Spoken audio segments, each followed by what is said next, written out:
ओम श्रीं ह्रीं क्लीं महालक्ष्मी नमः।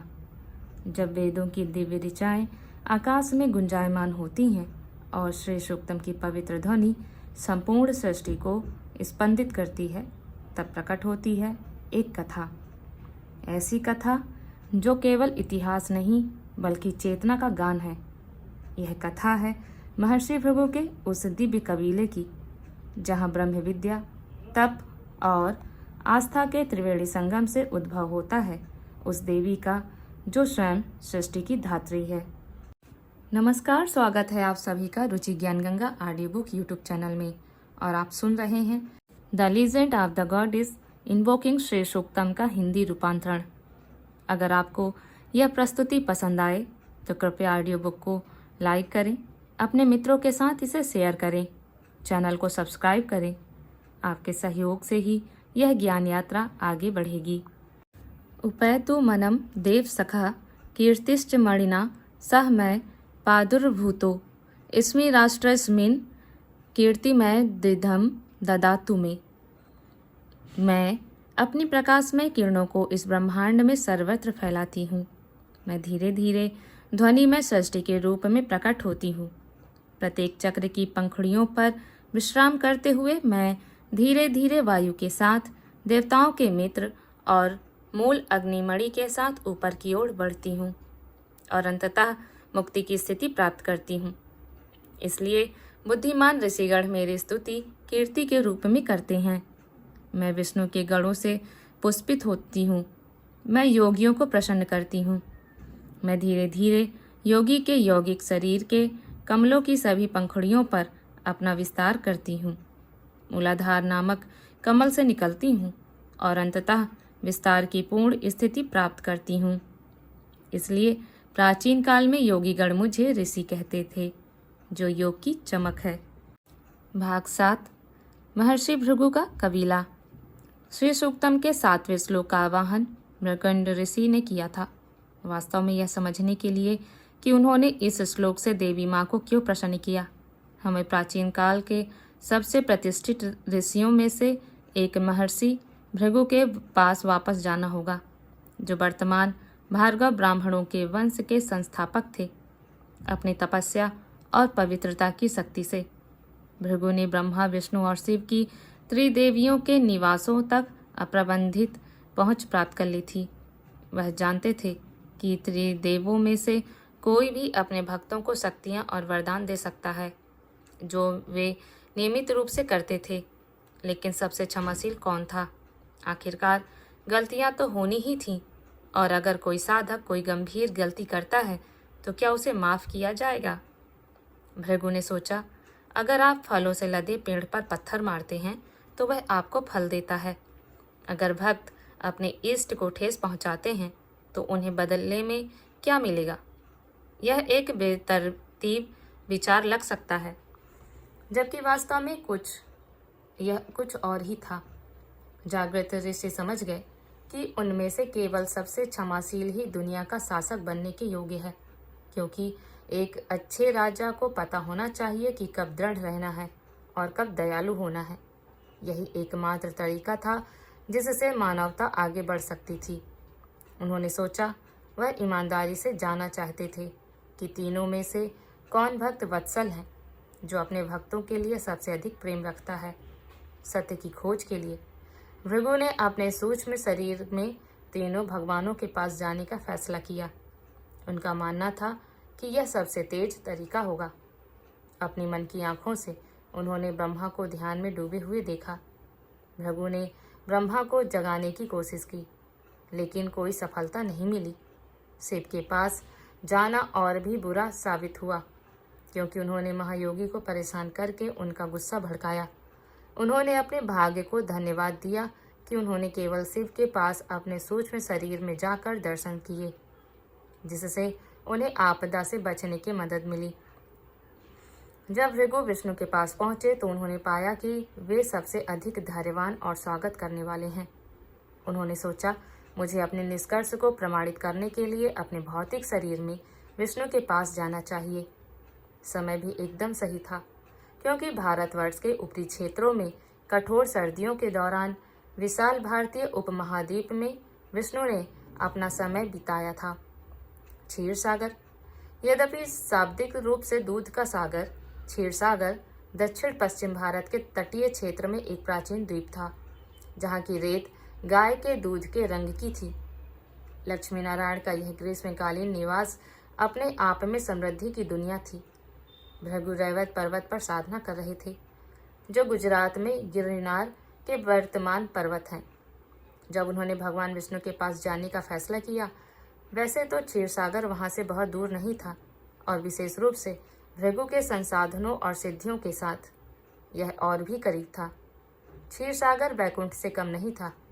एक तरह से यह वैकुंठ था, एक ऐसा स्थान जहाँ दुख नहीं था, विष्णु का निवास था। हमेशा दयालु नारायण प्रकृति के कामों में हस्तक्षेप करने वाले व्यक्ति नहीं थे, बल्कि क्षीरसागर में एक कदम रखते ही एक दृष्टिहीन व्यक्ति भी बता सकता था कि इस स्थान में शायद ही कोई प्राकृतिक चीज थी। यह प्रकृति से भरपूर था, लेकिन रेतीले समुद्र के ठीक बगल में आलीशान उद्यान, ताड़ के पेड़, बगीचे और विविध वनस्पति और जीव जंतु होना एक ऐसा नजारा था जो कहीं और नहीं देखा जा सकता। भृगु मुख्य द्वार से अंदर दाखिल हुए, जहां उनका बहुत सम्मान किया गया और बिना किसी जांच के उन्हें अंदर जाने दिया गया, क्योंकि यह कोई भृगु को जानता था। कुछ दूरी पर समुद्र के शांत पानी पर सूरज चमक रहा था। ऐसा लग रहा था जैसे ब्रह्मांड की सारी सद्भावना इस शांत सुंदरता के क्षेत्र में अपना प्रतिबिंब पा गई हो। महान ऋषि विभिन्न रंगों के फूलों से सजे रास्तों से गुजरे, जबकि अलौकिक पंखों वाले मोर उन्मुक्त रूप से विचरण कर रहे थे। कोयल विभिन्न पेड़ों से गा रही थी, जबकि हिरण्य निर्भय होकर इधर उधर खेल रहे थे। ऐसा लग रहा था जैसे वह किसी दूसरे युग में, किसी दूसरी आकाशगंगा के किसी दूसरे ग्रह में कदम रख चुके हों। इसके केंद्र में सबसे शानदार ढंग से स्थित भगवान विष्णु का दिव्य महल था। भृगु ने महल के मुख्य द्वारपाल जय और विजय से कुछ देर बात की और सीधे विष्णु के निजी कक्ष में चले गए, जहां उन्हें लक्ष्मी ने रोक दिया। वह विश्राम में है, आराम करो भृगु, देवी माँ ने कहा, जबकि मैं उनसे मिलने की आपकी इच्छा को संजोए हुए हूँ। अभी उपयुक्त समय नहीं है। हालांकि भृगु अपनी विद्वता की शक्ति के नशे में चूर थे। यह तथ्य कि उन्हें पवित्र त्रिदेवों तक अप्रतिबंधित पहुंच प्राप्त थी, उन्हें अधिक समझ में आना चाहिए था। जिम्मेदारी इसके बजाय वह हकदार महसूस करते थे। मैं आपसे मिलने नहीं आया हूँ, भृगु ने कुछ लापरवाही से उत्तर दिया। मैं अपने भगवान नारायण से मिलने आया हूँ। आप अच्छा बोलते हैं भृगु, देवी ने धीरे से कहा। फिर भी मार्ग मेरे माध्यम से है। वर्तमान में प्रभु शांत विश्राम में है और मैं प्रहरी खड़ी हूँ, जिसे उसके हितों की रक्षा करने का गंभीर कर्तव्य सौंपा गया है। आपको प्रतीक्षा करनी चाहिए। उनके निर्देशों को दरकिनार करते हुए ऋषि भृगु अंदर पहुंचे और तुरंत सोते हुए भगवान विष्णु के सीने पर अपना पैर पटक दिया। चौंक कर भगवान नारायण जाग गए। अपने भक्त को देखकर वह मुस्कुराए और पूछे, हे भृगु, क्या जल्दी है? भृगु उनके चरणों में गिर गए और कहा, कृपया मुझे क्षमा करें हे भगवान, मैंने एक भयानक गलती की है। मैं सिर्फ यह परीक्षण कर रहा था कि भक्तों द्वारा पूजा करने के लिए सबसे उपयुक्त भगवान कौन है। जब उन्हें किसी चीज की आवश्यकता होती है और आप सबसे कोमल और दयालु हैं। उस सटीक क्षण में विष्णु गायब हो गए। वह जानते थे कि ऐसा नतीजा होगा जिसका वह हिस्सा नहीं बनना चाहते। एक ओर उनकी अपनी ऊर्जा, उनकी पत्नी थी, और दूसरी ओर एक असाधारण ऋषि, उनके भक्त थे। उन्होंने सोचा कि इन दोनों को अपने लिए समझने के लिए छोड़ना सबसे अच्छा था। यह सब बहुत तेजी से हुआ। इससे पहले कि लक्ष्मी कुछ भी कर पाती, अपमानित और क्रोधित हुई कि कोई विष्णु के साथ ऐसा कैसे कर सकता है। उनकी रमणीय स्त्री उपस्थिति क्रोध के तूफान में बदल गई। उसने अपनी भौहें बुन ली। उनकी आंखें क्रोध से भरी हुई थीं और उनका क्रोध केवल बहुत ही स्पष्ट था। तुमने उन्हें मारा भृगु, वह एक घायल शेरनी की तरह दहाड़ती थी। यह अक्षम्य है। इस क्षण में मेरी दया आपको हमेशा के लिए छोड़ देंगी। आपको और आपके कुल, आपके सभी वंशज मेरे बिना करना होगा। भृगु वहां डगमगा गए, क्योंकि ऐश्वर्य की देवी ने उन्हें और उनकी पूरी भावी पीढ़ियों को किसी भी धन से ब्राह्मणों से वंचित कर दिया। अब से आपका अस्तित्व पूरी तरह से आपके ज्ञान पर टिका है, क्योंकि मेरी कृपा केवल एक छाया होगी। आपके भविष्य में एक क्षणभंगुर स्मृति उन्होंने जारी रखा। मैं क्षत्रियों, व्यापारियों और जमींदारों के पास जाऊंगी, लेकिन मैं तुम्हारे पास नहीं आऊंगी।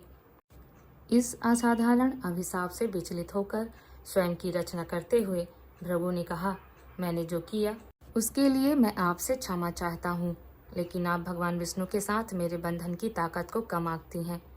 यह आपको लगता है कि धन के साथ मेरी संतान का आशीर्वाद आपके हाथों में है, लेकिन सभी उचित सम्मान के साथ मैं असहमत हूँ। मैं इतना शक्तिशाली मंत्र बनाने जा रहा हूँ कि आप आकर्षण का विरोध करने में असमर्थ होंगी। ऐसा लगता है कि आप अज्ञानता में बोलते हैं। भृगु, लक्ष्मी ने कहा, मैं किसी भी मंत्र से परे हूँ। मैं किसी के भी भविष्य की भविष्यवाणी करने में सक्षम एक शक्तिशाली शास्त्र बनाने जा रहा हूँ। भृगु ने जवाब दिया, लोग पढ़ने के लिए एक सामग्री की पेशकश करेंगे, और इसलिए उन्होंने बनाया भृगु संहिता, जो ज्योतिष का मुख्य आधार और नींव बन गई। यह इतना हुआ कि जो ब्राह्मण ज्योतिष को जानते थे वे अपने भौतिक जीवन में उन लोगों की तुलना में बेहतर प्रदर्शन करते थे जिन्होंने ऐसा नहीं किया। आखिरकार ज्योतिष वेदों का एक अंग बन गया, वेदंग बन गया। कुछ ही समय में ऋषि भृगु पिता बन गए। उनके पुत्र को मृकंद कहा जाता था। क्योंकि मृकंद का जन्म भृगु के तप से हुआ था, इसलिए उन्हें आत्म जागृति और बोध के गहरे संस्कार मिले। उन्हें पता चल गया था कि माँ लक्ष्मी के साथ उनके पिता का झगड़ा न केवल परिहार्य था बल्कि अनुपयुक्त भी था।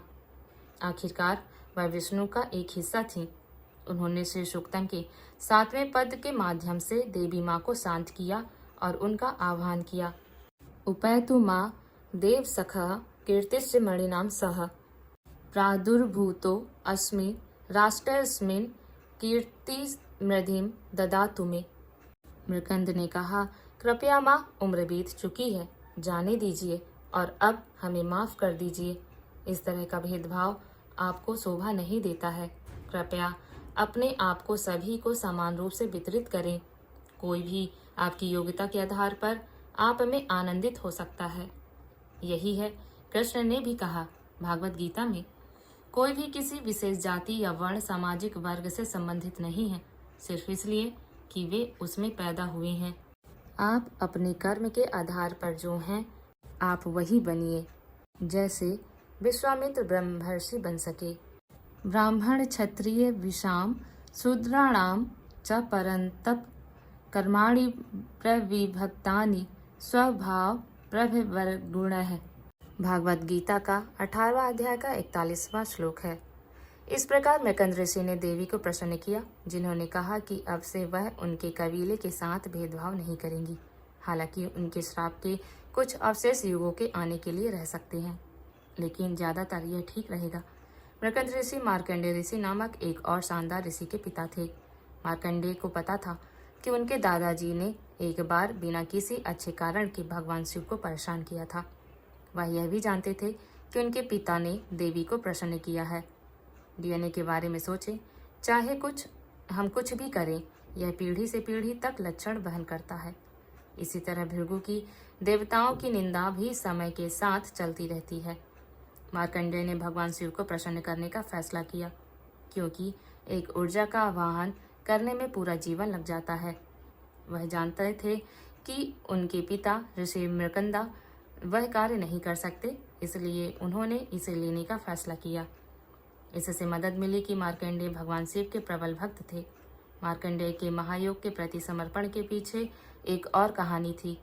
ऐसा हुआ कि जब उनके पिता मृकंद ने भृगु संहिता और उनकी तपस्या के माध्यम से अपने भविष्य की ओर देखा, तो उन्होंने महसूस किया कि उनकी कोई संतान नहीं होगी। कोई भी उनके ज्ञान को आगे बढ़ाने वाला नहीं होगा। इसलिए मृकंदा ने भगवान शिव से गहन प्रार्थना की थी, जिन्होंने उनसे कहा था, देखो, मैं तुम्हें बच्चा नहीं दे सकता, क्योंकि यह तुम्हारे भाग्य में नहीं है। जब से तुमने नियमों का पालन करना शुरू किया है शिव, तुम कुछ भी कर सकते हो। आप कोई भी नियम तोड़ सकते हैं। निवेदन किया, हमें एक संतान की सख्त जरूरत है, क्योंकि मेरे पास ये सभी विद्याएं हैं, ज्ञान है कि मुझे इसे आगे बढ़ाने की जरूरत है। और एक अंतर्निहित लाभ है यदि विद्या का प्राप्तकर्ता मेरा अपना बच्चा है, क्योंकि हमारे पास समान विशेषताएं होंगी। भगवान शिव ने उनसे कहा, ठीक है, मैं तुम्हें 2 विकल्प दूंगा। एक बेटा जो लंबे समय तक जीवित रहेगा, लेकिन एक डंस मोटी चमड़ी वाला, मोटा, हालांकि बहुत सुंदर होगा। दूसरा, मैं तुम्हें एक बेटे की एक शानदार प्रतिभा दूंगा जो केवल 16 साल की उम्र तक जीवित रहेगा। आप किसे चाहेंगे? मृकंद ऋषि ने जवाब दिया कि यह कोई दिमाग नहीं है। उसे अपनी पत्नी की ओर देखा और वह पूरी तरह से दूसरी वरदान के लिए गईं। मार्कंडेय ऋषि का जन्म हुआ। मेरे दादाजी ने भगवान शिव को परेशान किया, लेकिन तब शिव वह थे जिनके वरदान के साथ मैं पैदा हुआ था। मुझे वास्तव में अपना जीवन उन्हें समर्पित करना चाहिए। मार्कंडेय ने एक दिन फैसला किया। उनके पिता मृकंदा काफी चतुर थे। मार्कंडेय से कहा, ध्यान से सुनो मेरे बेटे, तुम 16 साल की उम्र तक ही जीने के लिए किस्मत में हो। अगर कोई रास्ता है तो वह शिव के माध्यम से ही है। वह मृत्यु का स्वामी है। केवल वह ही यम को नियंत्रित कर सकते हैं। यदि आप अधिक समय तक जीना चाहते हैं तो मेरी सिफारिश आपको उनकी तलाश करने की होगी। इसलिए मार्कंडेय ने शिव से प्रतिदिन प्रार्थना करने के लिए इसे अपने अस्तित्व का एक पूर्ण और अभिन्न अंग बना लिया। उन्होंने अपना सारा समय एक शिव मंदिर में वेदों को सीखने के साथ साथ रुद्रम और अन्य मंत्रों में बिताया। मौत आ गई। यम और उनके दूत मार्कंडेय के गले में फंदा डालने आए थे, लेकिन मार्कंडेय ने शिवलिंगम पर कसकर पकड़ रखा था, जैसे एक छोटा बच्चा अपनी माँ के पैरों को पकड़कर छोड़ देता था। और मार्कंडेय के लिए गले में फंदा फेंक दिया गया था। शिवलिंग को भी घेर लिया। भगवान शिव ने वहीं प्रकट हुए और कहा, यहाँ क्या चल रहा है? शिवलिंगम के चारों ओर, मेरे चारों ओर एक फंदा लगाने की हिम्मत कैसे हुई? यम ने कहा, भगवान, मैं सिर्फ आपके नियमों का पालन कर रहा हूँ। मैं कोई नियम नहीं जानता, लेकिन यह सही नहीं है। शिव ने कहा, आप उसे पकड़ नहीं सकते और तुमने मेरे चारों ओर एक फंदा लगा दिया। हे शिव, मुझे खेद है, लेकिन आपने मुझे एक विशिष्ट जिम्मेदारी सौंपी है। मुझे वह काम करना है और मैं इसे करने जा रहा हूँ, अन्यथा यह एक असाधारण और अनावश्यक प्रकृति के कामकाज में हस्तक्षेप होगा। क्या तुमने मेरी बात नहीं सुनी? यमा ने जोर देकर कहा। मैं नहीं कर सकता, यम ने जोर दिया। क्या आप मौत की मांग कर रहे हैं? शिव ने कहा, यहाँ मेरा त्रिशूल है, यह आपके शरीर पर कहाँ प्रहार करना चाहिए?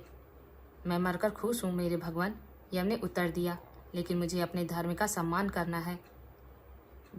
यम ने अंततः हार मान ली और हार मान ली। उन्होंने कहा, भगवान, कम से कम अब कोई मुझे नहीं बता सकता कि मैंने अपना हिस्सा नहीं किया। मैंने मृत्यु के बिंदु तक लगभग अपनी पूरी कोशिश की। भगवान शिव ने कहा, मार्कंडेय अमर होगा। वह कभी भी मृत्यु के द्वारा कब्जा नहीं किया जा सकता है। वह मानव जाति के लिए किए जाने वाले 8 अमर ऋषियों में से एक होगा। जब मार्कंडेय ने वह वरदान प्राप्त किया तो उन्होंने भगवान शिव से प्रार्थना करना जारी रखा, लेकिन उन्हें देवी माँ के महत्व का भी एहसास हुआ।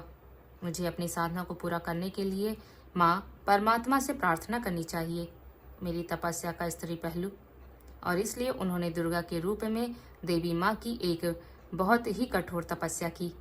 आखिरकार उन्होंने मार्कंडेय पुराण लिखा, जिससे हमें दुर्गा सप्तशती देवी पूजा का सर्वोत्कृष्ट पाठ मिलता है। जैसे महाभारत से श्रीमद् भागवत गीता निकली और ललिता सहस्त्रनाम ब्रह्मांड पुराण से निकली, उसी प्रकार मार्कंडेय पुराण से दुर्गा सप्तशती निकली। यह अविश्वसनीय है। जब एक व्यक्ति एक आत्मा जागृत होती है, वे दुनिया में और दूसरे लोगों के जीवन में कितना असाधारण बदलाव ला सकती है, और वह काफी हद तक आधार, उद्देश्य और साधना का परिणाम है। आप अपने अस्तित्व को इस हद तक बढ़ाते हैं कि आप वास्तव में खुद को ऊपर उठाते हैं और इसके साथ साथ हर कोई जो आपकी ओर देखता है। इसलिए यह श्लोक मृकंद ऋषि का है, क्योंकि वह इसे मंत्रोच्चारण करने वाले, मंत्र में परिवर्तित करने वाले प्रथम ऋषि थे। यहाँ ब्रह्मा, विष्णु और शिव भी चेतना की 3 अवस्थाओं का प्रतिनिधित्व करते हैं, अर्थात स्वप्न देखना, सोना और जागना। पवित्र त्रिमूर्ति भौतिक अस्तित्व के 3 तरीकों को भी संदर्भित करता है, जो सत्व, अच्छाई, रजस, जुनून और तमस, अज्ञान है। वर्तमान संदर्भ में वे शरीर और मन, आत्मा का भी संकेत देते हैं। ब्रह्मा, विष्णु और शिव की पवित्र त्रिमूर्ति भी समय के 3 पहलुओं का प्रतिनिधित्व करती हैं, अतीत, वर्तमान और भविष्य। जिसने भृगु की तरह तपस्या की है वह स्वाभाविक रूप से हर चीज के 3 पहलुओं तक निःशक्त पहुंच प्राप्त करता है। अंततः ऋषि भृगु ने एक बात साबित कर दी कि आपको अपने जीवन की रक्षा के लिए एक शुद्ध दिमाग की आवश्यकता है, जिसका प्रतिनिधित्व विष्णु द्वारा किया जाए।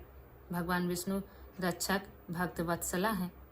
इस दुनिया में अच्छी तरह से काम करने के लिए आपका दिमाग सही जगह पर होना चाहिए। इसका मतलब है कि आप अतीत या भविष्य में नहीं रह सकते, आपको यहाँ वर्तमान में रहना होगा। अगर आपको यह श्रवण अनुभव अच्छा लगा हो तो कृपया ऑडियो बुक को लाइक करें, अपने प्रियजनों के साथ साझा करें, चैनल को सब्सक्राइब करें और नीचे कमेंट करके अपने विचार जरूर साझा करें।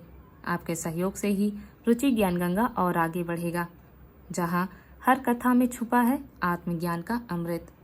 धन्यवाद।